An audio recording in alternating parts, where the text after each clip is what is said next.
Hello everyone, welcome back to this lecture in which we are again going to further study about the liquid limit of soil. In the previous lecture, we actually studied about the Casagrande method for the determination of a liquid limit, in which we actually studied that the liquid limit is the water content at which 12 mm of groove that is cut, it fills it in exactly 25 number of blows. But yes, it is possible that when you are performing the test practically in the laboratory, exactly 25 number of blows are not achieved in the first trial itself. So if you just have one value of number of blows at a particular value of water content, then you have to go for the 1 point method for the determination of liquid limit. But obviously this method is an approximate method. This is an approximate method for the determination of liquid limit. But when it is used, when only one set of water content and number of blows are known from Casagrande method, from Casagrande test method.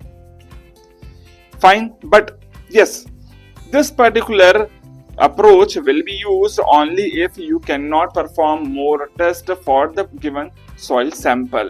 And let us suppose for a particular water content you have a particular number of blows, and I am just writing down the water content as Wn, and for that the number of blows that are corresponding to this water content is N. That is not exactly 25, but it is somewhat around the value that is 25. So for that we actually simply get the value of a liquid limit by using a formula that says that Wn should be multiplied by N by 25 raised to power E. And this method, this formula is actually given by Mohan. And here you can see that the N is number of blows, Wn is the water content for that particular number of blows. But yes, E is nothing but that is an index, and it varies from 0.068 to 0.121. If the number of blows is between 20 to 30, then generally the value of E is taken equals to be 0.1. Whereas generally if a liquid limit of the soil is 50% or even less than that, then the value of E is preferred to be taken as equals to be 0.092. But if liquid limit is more than 50%, then the value of E can be taken equals to be 0.120. So these are the ranges of the value of E that you can take here. But if no value is given in your question, then you can simply take the value of E as equals to be 0.10. Now this is one approach, whereas there is one more approach for the determination of liquid limit using 1 point method, and for that you can simply remember the formula as Wn divided by 1.3213 minus 0.23 log En. And yes, this particular formula is applicable when the number of blows is between 15 and 35. So these are two different formulae that you can use to determine the liquid limit when you just have 1 point available for the liquid limit according to the Casagrande method. But yes, when I am saying that there is only 1 point, that means there should be a graph. So there can be a graph that we can plot between the number of blows and the water content. So let us draw the graph now. Now take the y-axis as water content and x-axis as the number of blows. So on the y-axis I am plotting water content, whereas on the x-axis I am going to plot the number of blows as the log scale. If we actually plot the number of blows on log scale, then the graph that we are going to draw here will come to be a linear graph, that is straight line graph. But yes, if we increase number of blows, that means the water content is actually what is decreasing, because more is the water content, that means softer will be the soil and less number of blows will be required. That means what I can see, that the number of blows required will be inversely proportional to the water content, yes or no? So if I am saying that the water content is less, that means number of blows will be more, and hence this graph that we are going to plot here will come up to be like this, a declining curve. And let us suppose that we have actually this graph, and from this particular graph we can actually simply plot that what will be the slope of this particular graph. So for example, let us suppose we are taking two different points on this particular graph, and for the two different points the water content is W1 and W2, whereas the number of blows is N1 and N2. Then the slope of this curve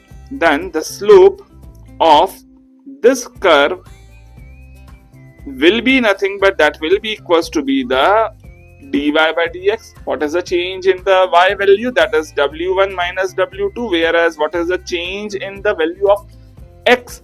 That is nothing but that is, see, N2 is bigger, so log N2 minus log N1. Yes, slope is negative actually, but we are going to write down that as the positive. So here this slope is nothing but this is actually defined as the flow index, or indicated by IF, and that will be nothing but that will be equals to be W1 minus W2 divided by log N2 by N1. Obviously log A minus log B is nothing but that is log A by B. I have just used that simple mathematical expression or formula for the formula here. So this is the formula for the flow index, and the topic of this particular slide is nothing but that is flow index. So what is the flow index? Mathematically now you understand about this, but also please understand that this number of blows was actually representing you the resistance to flow by that particular soil. So if I am telling you that the number of blows are changing with respect to the water content, actually instead of number of blows change, I can also say that is the change in the shear strength, yes or no? And let us suppose if I am taking two different soil, let us suppose that this is another soil, and this is soil 1 and the red one was soil 2. So from here what I can ask you that whose flow index is more? You can simply say that sir, slope of the soil 1 is more, that means the flow index of soil 1 is more. That means here from graph what I can say here, that the flow index, that is IF of the first soil will be more than the IF of second soil, yes or no? But if I just want to check that how the number of blows are changing, so for the same change in water content, what I can see that the number of blows changed more in the second soil, whereas number of blows for the first soil changed from here to maximum here.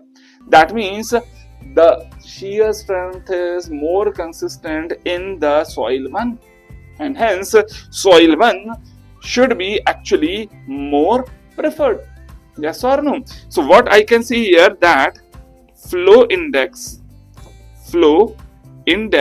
indicates the loss of or the decrease of a shear strength with the increase in water content.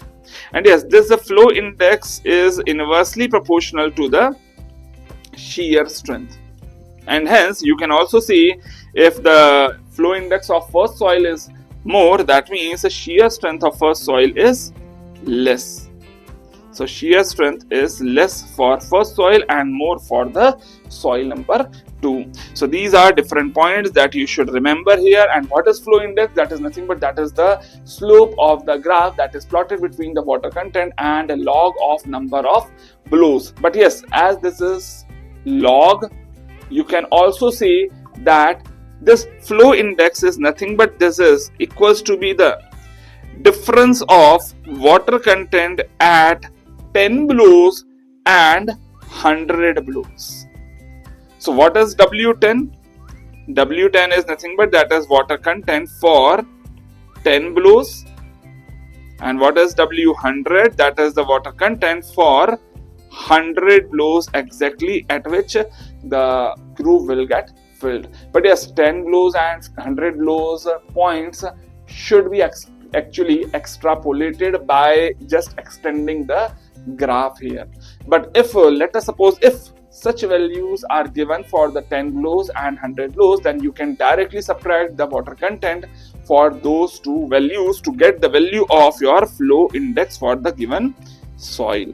So I hope now you are 100% clear about what is flow index and how it is used to determine or to predict the properties of the soil.